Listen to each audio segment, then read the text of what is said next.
Welcome to From Loneliness to Overflow with Matina. I'm your host, a holistic healing coach, divorce recovery coach, and a passionate advocate for personal growth and your guide on the journey to healing. This podcast is for those who are struggling with the feelings of loneliness, disconnection, feeling stuck, and who are ready to discover their inner potential and live a life overflowing with love and connection. Inside, we're going to explore the path from pain to transformation, bridging the gap between loneliness and abundance through heartfelt conversations, spirituality, energy work, and self-awareness. So let's get started on this soulful journey together.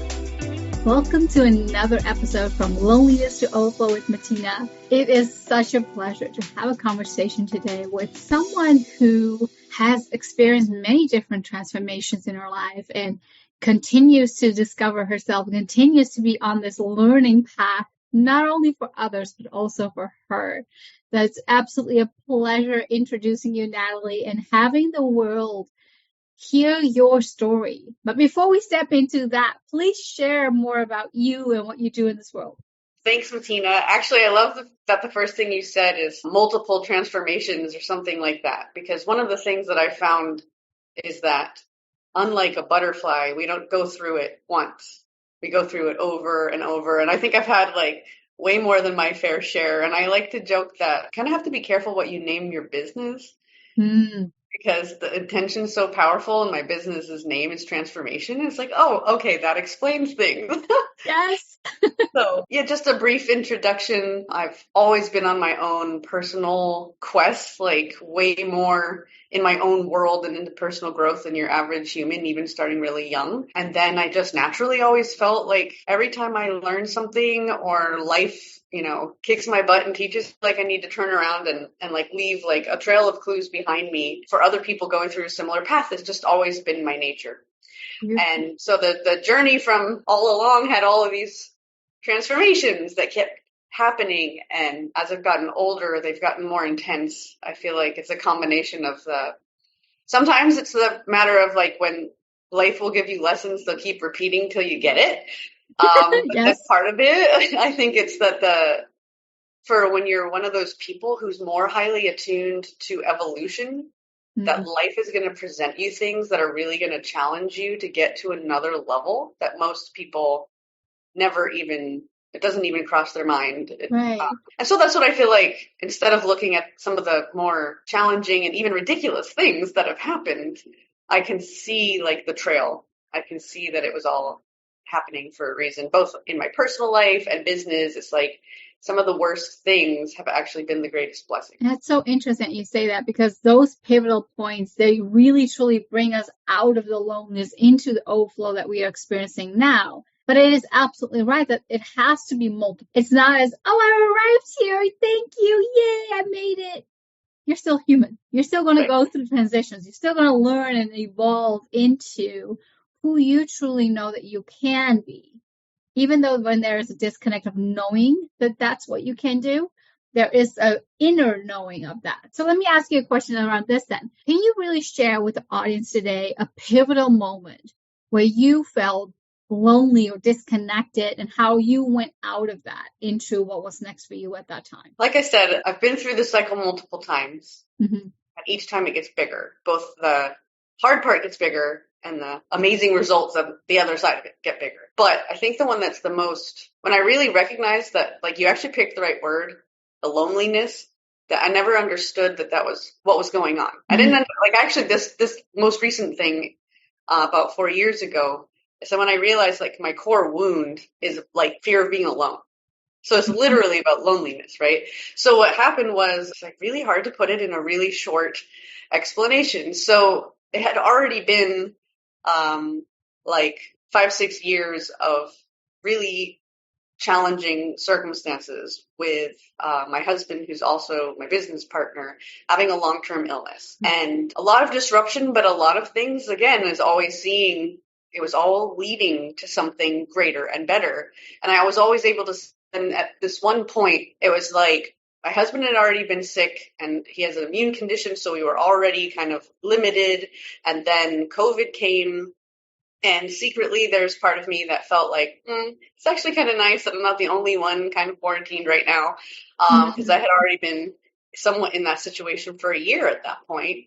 And then in the midst of all of that, my son, who's autistic, had some issues in his world that just made him spiral. So here I am in the situation where I'm literally living in my ideal beach condo, like on the beach. It's absolutely gorgeous. I feel like I live in paradise, but I feel trapped in paradise. And I have no power over my situation. I'm in the middle of a pandemic with a sick husband and a child who is not well psychologically or physically.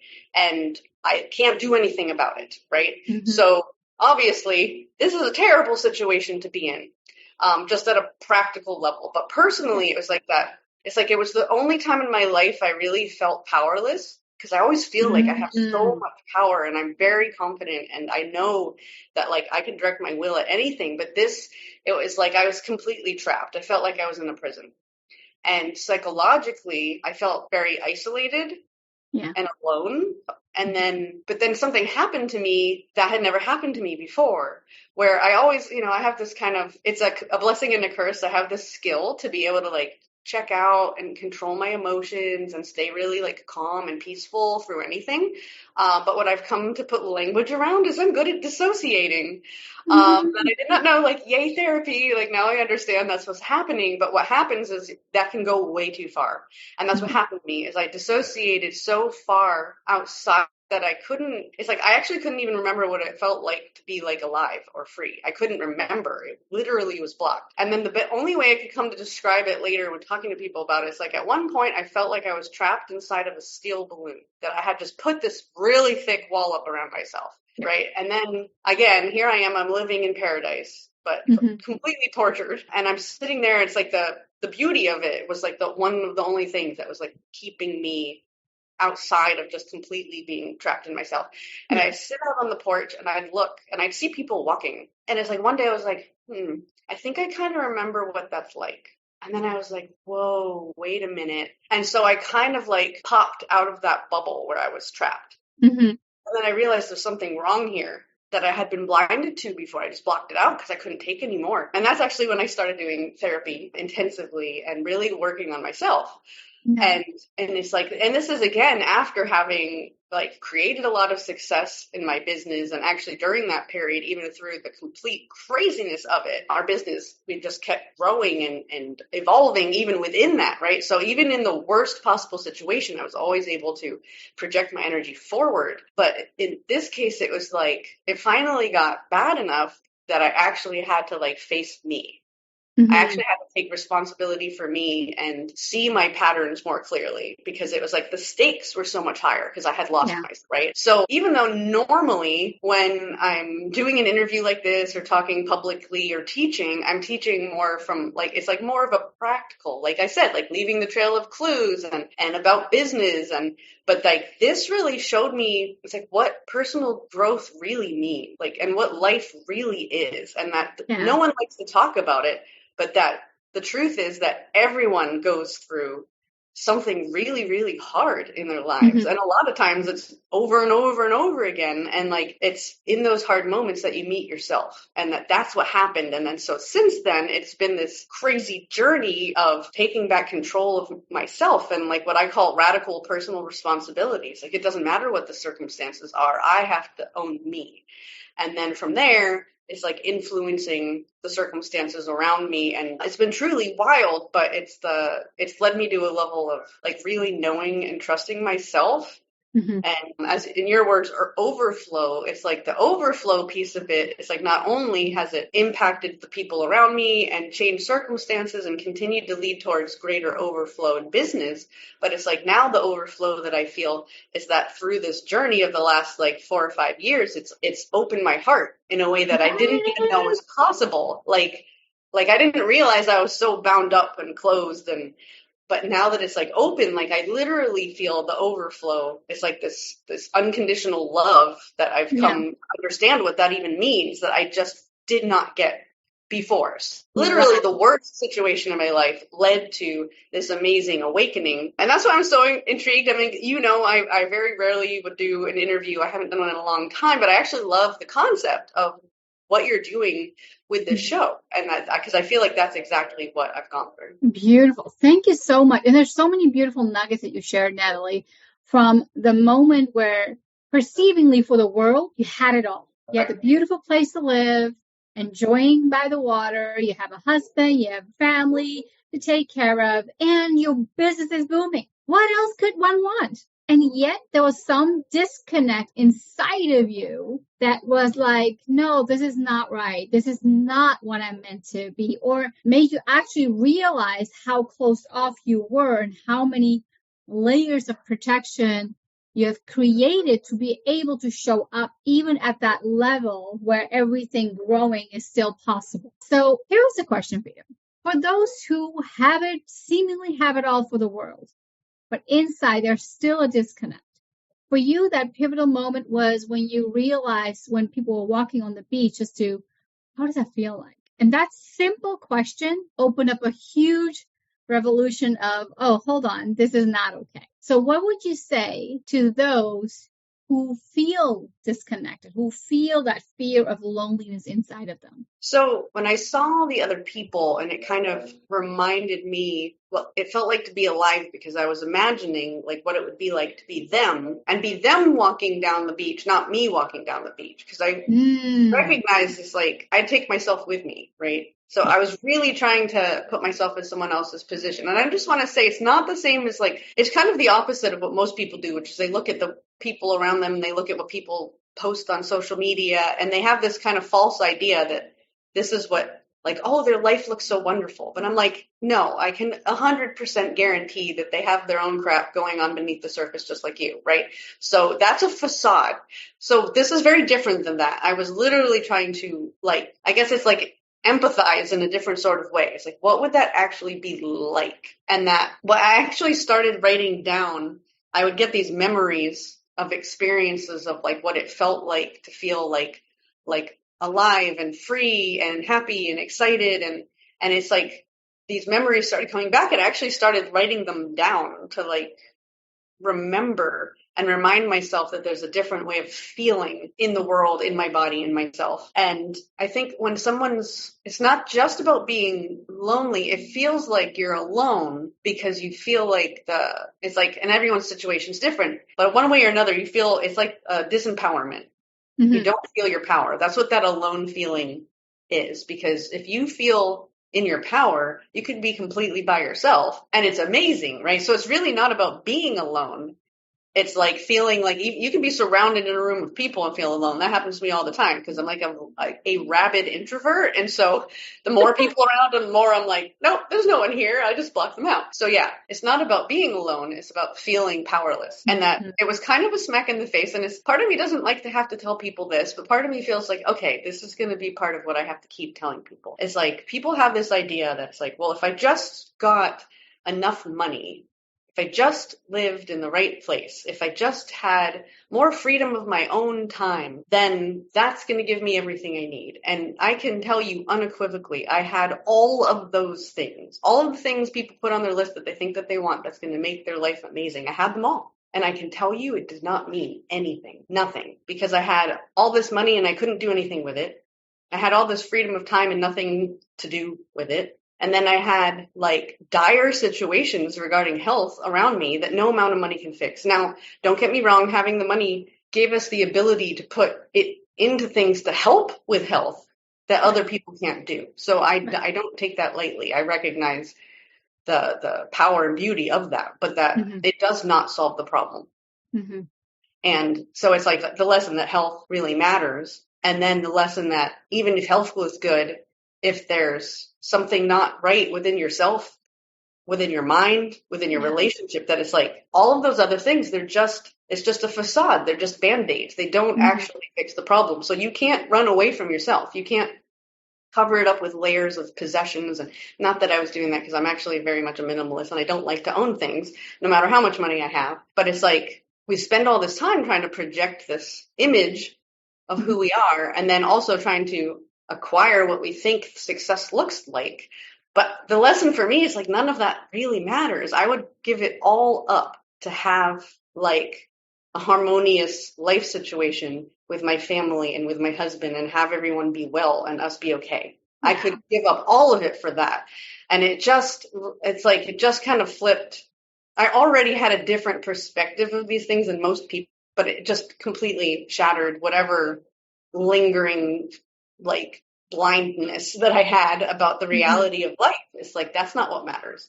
And that, so again, it's like, and then it's like, okay, so what really matters is these deeper level things. And I can't do anything about anyone else. I can't make their decisions for them. Taking care of their body. I can't make them feel better, which I had the glorious lesson of realizing that I am a helpless people pleaser, which I am now in recovery. I felt like I would take on everybody else's problems as my own, and that if I could just like say it the right way or show up the right way or put a smile on my face and hold myself together, then I can make everybody else feel good. And I realized that not only is that not possible, and I was killing myself trying to do it, but it's like it actually takes away from other people's ability to do it for themselves. So it's like that was a huge part of the lesson. Like that is it's not only that though, it's also for them to come to their own realizations and their own aha moments in that way, right? Which when we help people, which naturally is very like satisfying, it's like you're taking literally their ability away of their own growth until they have a moment in time where they have to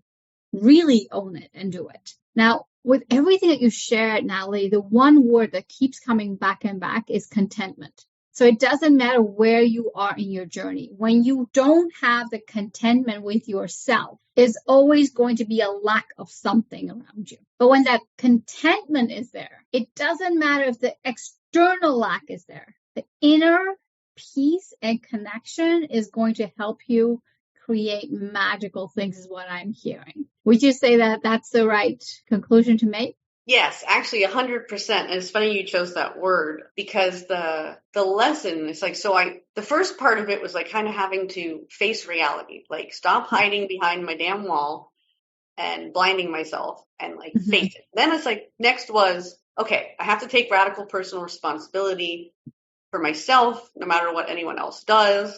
And so that was the next step. And then more recently, it's been this incredible lesson on what I call non-attachment. And the reason it connects to contentment is because the only way you can really be content is if you're in acceptance of what is and non-attached to outcomes.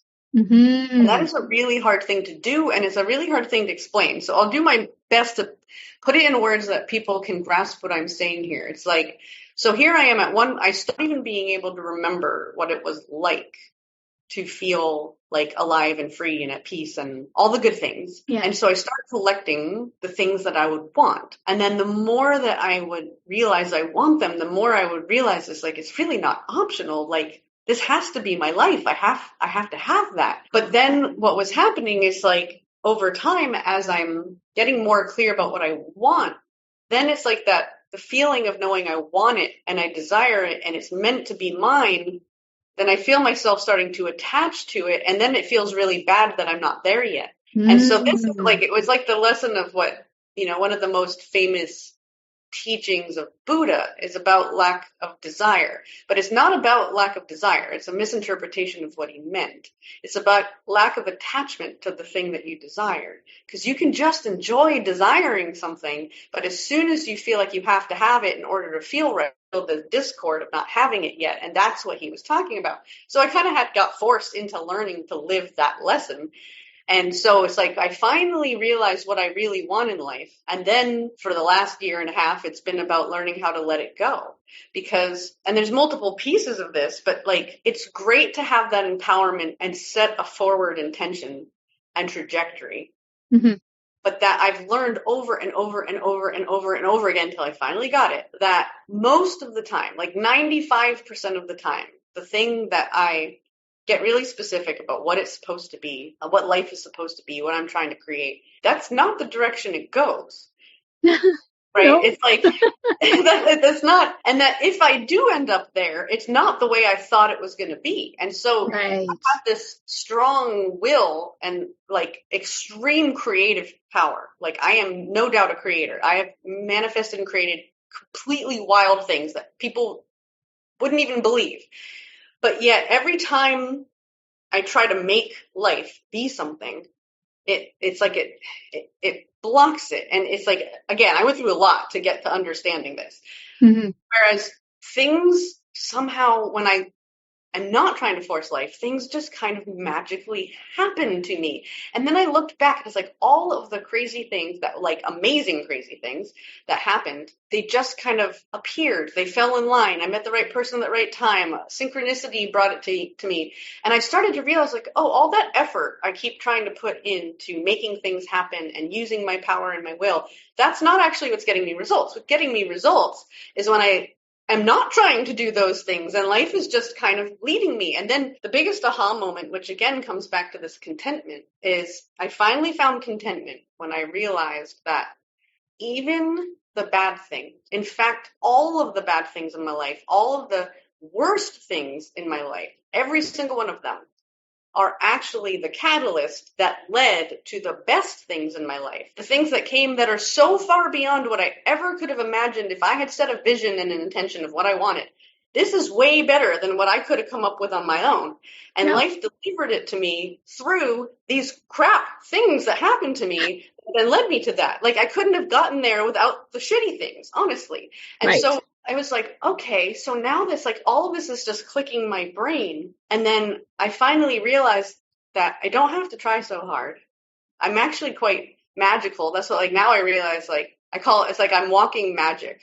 I love that. I don't have to do anything. So that's a big piece of it. But the other part is like, well, if even the things that my logical mind labels as bad were actually exactly what I needed, then I don't have to live my life trying to avoid those things anymore.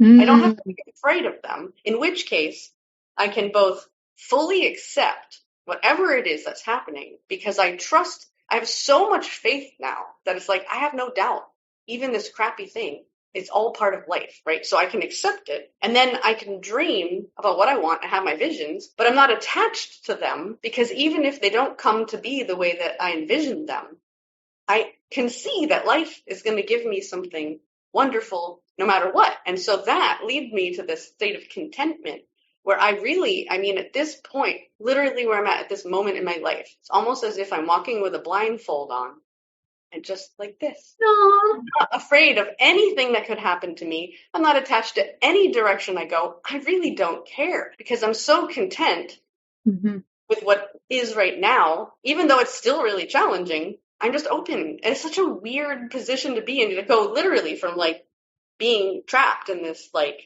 dark space to just feeling, it's like I feel completely free, even though I don't have the freedom in the way people would imagine it. I just feel free because I'm no longer trying to control life. I'm just what is. And it's like a weird, people talk about, wanting to have these blissful experiences and feel fantastic and all these spiritual experiences where contentment is actually where it's at.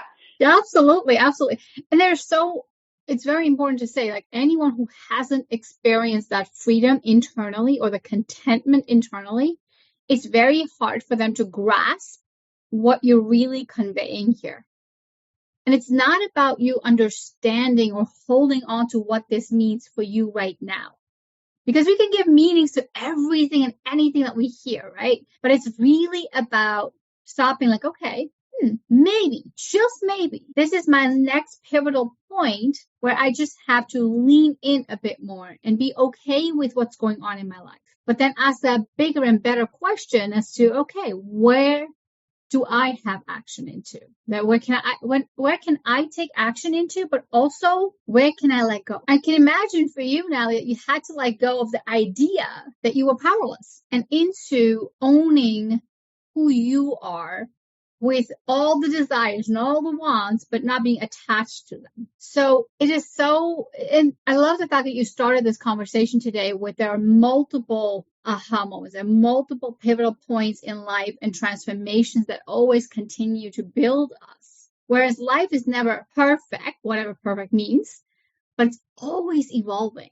It's always giving you an opportunity to grow and evolve into the next level of yourself. And it's not about comparing, like, where did she go and how is her path and what did she do at step 1, step 2, step 3. While that will guide you, while that will lead you to your own awakening, while that will lead you to your own aha moments, it is not that it's going to be like, oh, I want the same results as this person, because if your journey is different, has a completely different trajectory, it is about allowing yourself to surrender to that. What you shared is literally that you surrendered yourself to your own trajectory of your own evolution and are completely disconnected with what that outcome needs to be, how your husband, your family, your surroundings, your business, all of it needs to be. But you're always expecting better. And that is your knowing from inside of you with your own choices that you have made. Because a person can have a hard time. It's like, oh, this always happens to me. And it can have a hard time in being like, this is my next pivotal point. When you realize that this is your next pivotal point, how did you and which emotions did you attach to the hardship that you were going through in that moment? Before we continue, I would like to offer you something special. If you desire to deeper, more meaningful connections in your life and are looking to improve your relationships with yourself and others, it is time to make a change. I'm inviting you to join our Deepening Connections through Meditation group. Imagine improving your relationships through meditations that foster understanding and growth. Check out matinasingh.com/meditation for more details and use the code GROWTH for an exclusive discount. Now let's get back to our soulful conversation, helping you on your journey of self-awareness and connection.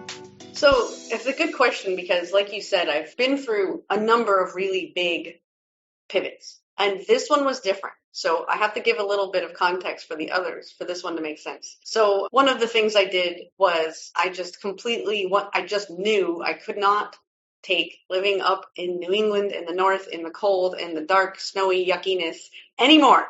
I was in my early 20s. I was like, that is it. I'm not waiting till I retire like all of you crazy people. I'm out of here. And I literally uprooted with my first husband and my cat and all of my crap and moved down to Florida without a job. I was just like, I am done, right? So that was like a huge change, but it was very much me taking like very decisive action, and I want something different and I'm going to create it. And I did that. Yes.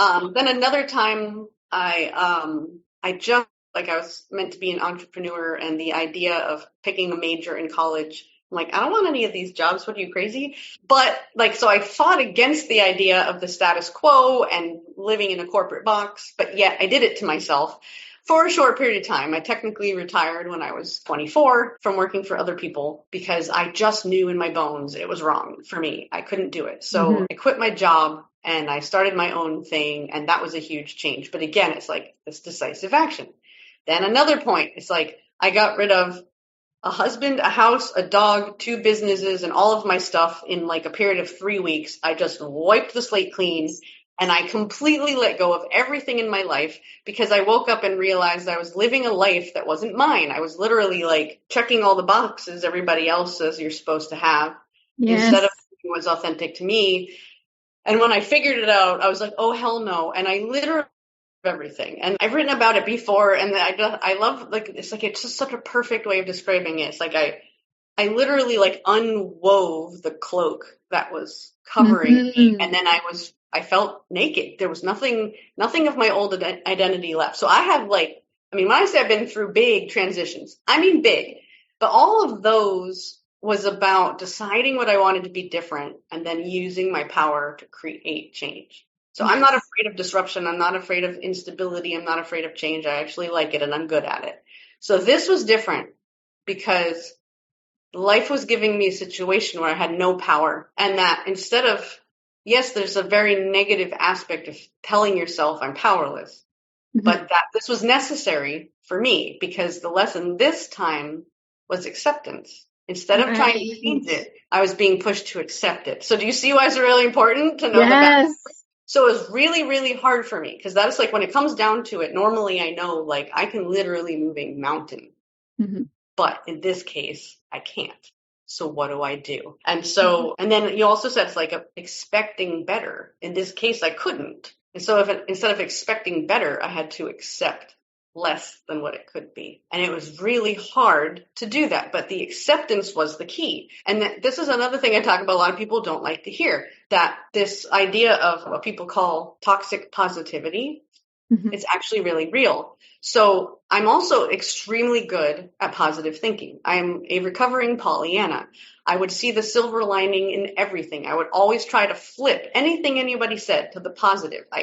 But it got to the point, because my life was getting so out of control, that I was just sugarcoating the bullshit. It wasn't real. I was blinding myself to the truth because I was so obsessed with trying to be positive and afraid to allow myself to really see it. And so I literally almost killed myself with positivity. Positivity and my obsession with having to be in a good state and positive and hopeful and optimistic and look at the future, that's what got me stuck in that steel balloon. Right. I did it so much that I blocked out the truth of my life. So there's a disharmony then. Right. The yin and yang is out of control. Right. And so only because the positivity was literally failing me and making me sick did I have to accept the darkness and accept the reality of the situation. And then because I could see the truth, then a little like spark of empowerment came back. Because only when you face the truth do you have the ability to choose something different. If you're not even allowing yourself to see it, then any choice you try to make is based on something false. It's not helping you. So it's like, this is some tough stuff, right? Especially because it's the opposite of everything that ever worked for me. I would just, Pollyanna my way through anything. I would just use my power to move whatever is in my way. And in this situation, I was forced to do the opposite. And that's why I'm saying, like, I feel like it's like my soul came here to reach a higher level of what a human's capable of experiencing. And that in order to get there, I need these really intense things. Not everybody's going to have to go through this sort of thing in this way. And frankly, not everyone's wired to have the level of awareness to be able to see it while it's happening. Right. Like I honestly felt like, especially during the pandemic, in my situation other people would have completely lost it. Like they would have run away screaming from the stuff that I was going through in addition to the pandemic. And I could see why people were